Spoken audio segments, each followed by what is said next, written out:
Welcome to our Middle East Briefing program. Today's headlines reveal a heartbreaking escalation in the Israel-Hezbollah conflict, with over 60 casualties reported due to Israeli airstrikes in Lebanon. This tragic event underscores the ongoing humanitarian crisis as the death toll continues to rise, leaving many families devastated and displacing millions in the region. In other news, Australia has made headlines by denying entry to right-wing commentator Candace Owens, citing her controversial past as a threat to the national interest. Local leaders and civil rights groups have applauded this decision, viewing it as a stand against hate speech and divisive rhetoric. Owens, who planned to discuss freedom of speech, now faces significant backlash following her visa rejection. Lastly, the Republican Jewish coalition is ramping up efforts to sway Jewish voters in swing states ahead of the presidential election, focusing on Donald Trump's support for Israel. This strategic move aims to trim the Democrats' edge in these crucial areas, but it also highlights the tension within the Jewish community regarding Trump's rhetoric. As we navigate these complex issues, please stay tuned for more detailed coverage.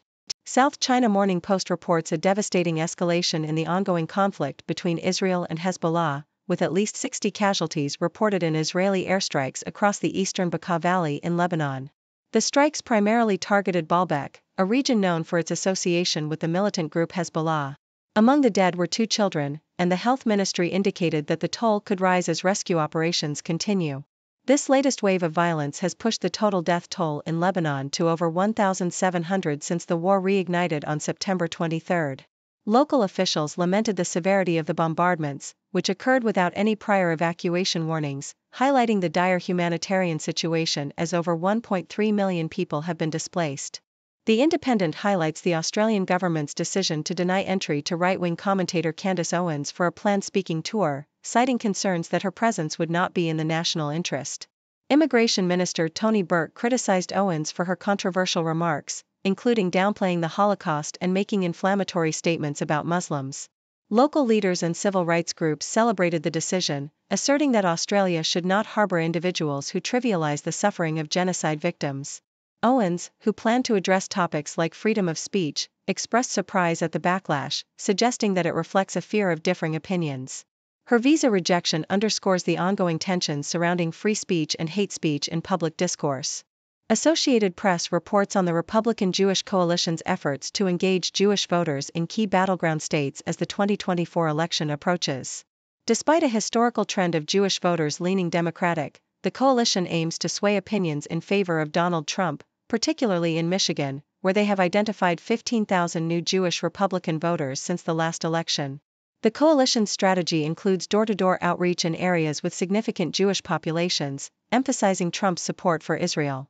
However, the Jewish Democratic Council of America argues that Kamala Harris aligns more closely with the values of most American Jews.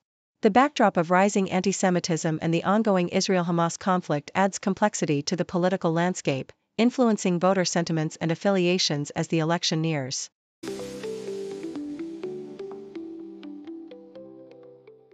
CNN reports that Jamshid Sharmad, a German-Iranian national and longtime U.S. resident, was executed in Iran after being convicted of terrorism charges. Sharmad, who was 69 years old, faced accusations of orchestrating a deadly bombing in Shiraz in 2008.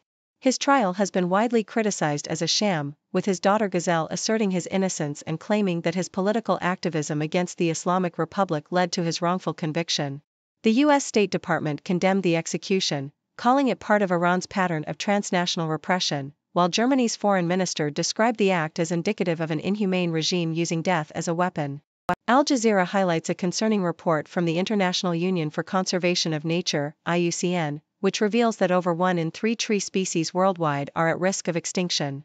This alarming statistic comes from an assessment of more than 47,000 species, with over 16,000 identified as threatened due to logging, land clearing for agriculture, and climate change impacts. The report emphasizes the critical role trees play in ecosystems and human livelihoods, noting that many species used for construction and medicine are among those at risk. The IUCN calls for urgent action to protect forests and restore tree populations, coinciding with discussions at the UN COP16 summit on biodiversity. Deutsche Welle reports on the Israeli Knesset's recent decision to ban the UN relief agency UNRWA from operating in Israel, which has provided assistance to Palestinian refugees for over 70 years. The Knesset passed 2 bills that would revoke the agency's operational agreements and prohibit any contact with UNRWA, severely impacting its ability to function in the occupied territories. This legislation has drawn sharp criticism from international donor countries and human rights organizations, who warn of the disastrous consequences for Palestinian refugees reliant on UNRWA services. The agency's mandate, established in 1949, has become increasingly contentious amid ongoing conflicts, with Israeli officials accusing it of perpetuating the refugee crisis.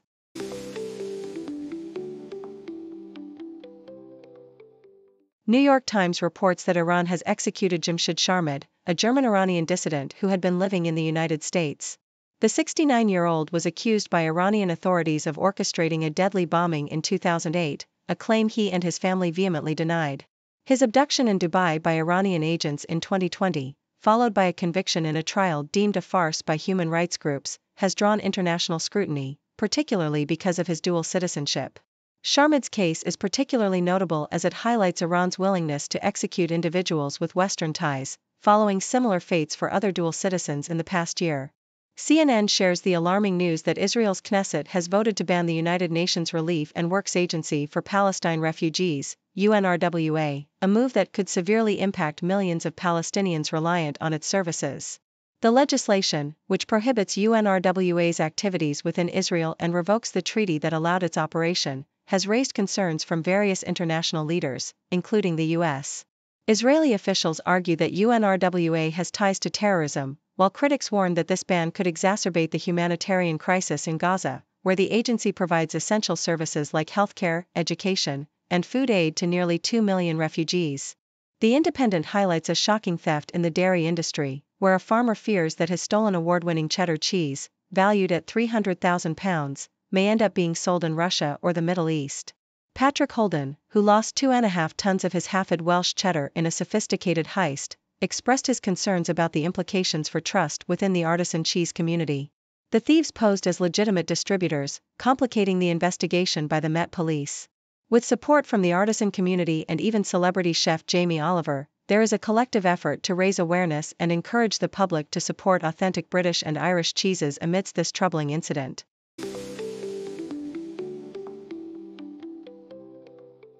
New York Times, amid ongoing discussions for a ceasefire in the Gaza Strip, hopes for a truce between Israel and Hamas seem dim as the U.S. presidential election approaches. In Doha, envoys from Israel, Egypt, the U.S., and Qatar convened, yet a senior Hamas official dismissed the proposal of a temporary 48-hour ceasefire, insisting on a permanent halt to hostilities instead. This rejection highlights the complexities of the negotiations, especially following the recent assassination of Hamas leader Yahya Sinwar, which was expected to shift their stance. Meanwhile, Israeli Prime Minister Benjamin Netanyahu's office confirmed that their chief envoy returned from Doha after engaging with U.S. officials, including CIA Director William J. Burns, to explore a new and unified framework for a ceasefire, although concrete progress remains uncertain. Thank you for tuning in. The content above showcases the latest briefing reports and analytical synopses, thoughtfully curated by the 6Do team. These insights stem from a wide array of reputable media outlets, think tanks, government sources, and specialized experts worldwide. We encourage you to explore these sources for a comprehensive perspective. Keep in mind that while the content may not always align with the official standpoint of 6Do Brief, it's not meant to be taken as absolute directives for decision-making. Comprising seasoned media professionals, learned scholars, and accomplished scientists, the 6Do team embodies a trailblazing, fully independent media entity. To customize 6Do Brief to meet your professional needs, you have the option to subscribe to a diverse array of briefings on our website, 6dobrief.com. Regardless of your location, you can conveniently receive 6Do Brief via email.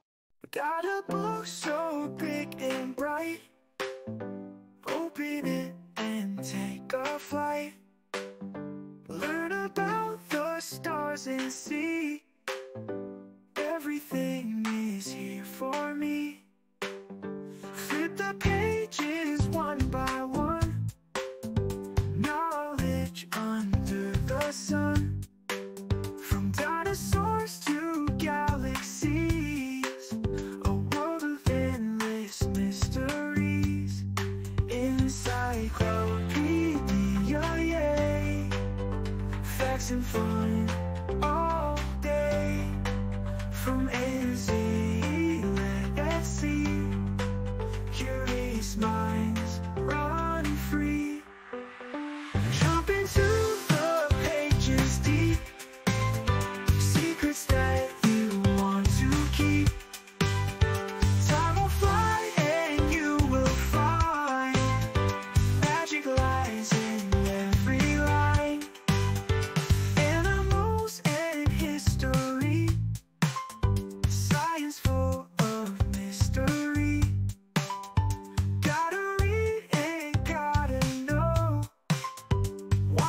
minds all start to grow. Encyclopedia, yay. Facts and fun all day. From A to Z, let's see. Curious minds run free, yeah.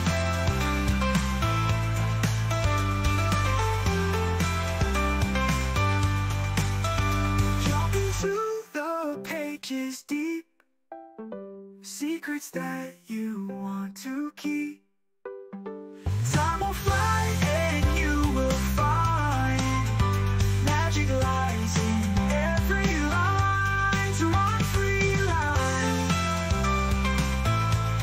every line's run free.